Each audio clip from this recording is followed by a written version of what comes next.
एक आदमी की सनक और बौखलाहट ने इस देश को उस कगार पर लाकर आज खड़ा कर दिया है कि हमारी पहचान पर सवाल उठ रहा है, हमारे नाम पर फप्तियां कसी जा रही हैं, सोशल मीडिया में और मीडिया में जोक्स चल रहे हैं, चुटकुले बनाए जा रहे हैं इंडिया और भारत को लेकर। यह आपकी सनक और आपकी नफरत का नतीजा है मोदी जी।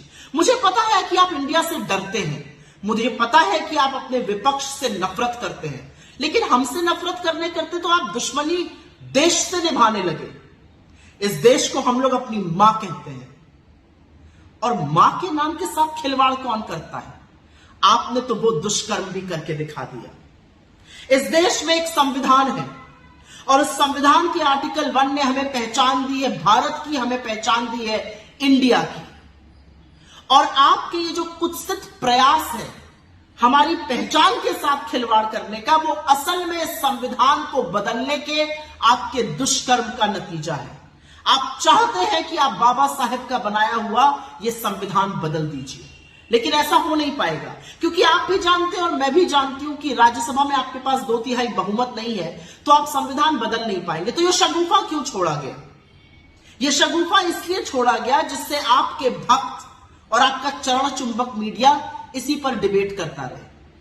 वो अडानी के महास्कैम पर आपसे सवाल ना पूछे, महंगाई पर चर्चा ना करे, बेरोजगारी पर बात ना करे, आर्थिक असमानता पर बात ना करे, आज भी जलते हुए मणिपुर पर सवाल ना उठाए।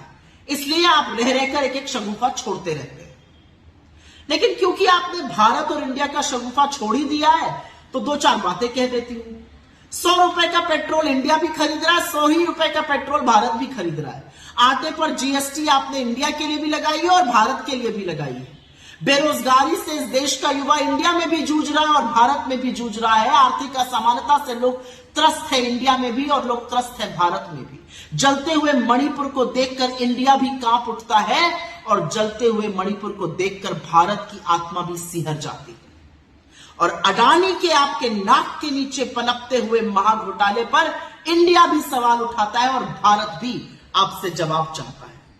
तो सबसे पहले तो विभाजन की, नफरत की इस राजनीति से निकलिए, अपनी सनक, अपनी बौखलाहट छोड़िए और कृपया करके यह हाथ जोड़कर करबद्ध निवेदन है आपसे, इस देश को अपनी बनाई हुई महंगाई से, अपनी बनाई हुई बेरोजगारी से, अपनी लगाई हुई नफरत की आग से, अपनी बनाई हुई आर्थिक असमानता से, अपने बनाए हुए अडानी के महाघोटाले से बख्श दीजिए इंडिया और भारत दोनों को।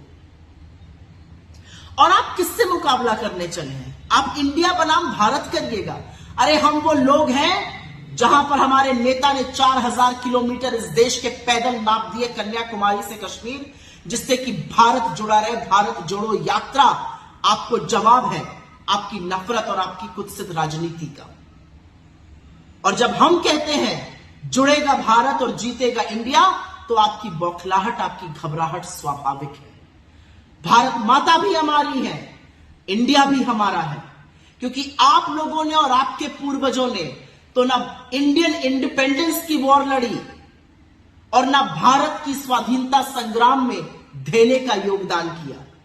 आप तब भी अंग्रेजों के साथ खड़े थे और तब भी कंस्पिरेसी करते थे। आज भी इस देश के 140 करोड़ लोगों के खिलाफ आपके ये जो प्रयास हैं वो कंस्पिरेसी है, वो साजिश है, वो षड्यंत्र है लोगों के खिलाफ, लोगों को उनके मुद्दों से विमुख रखने का।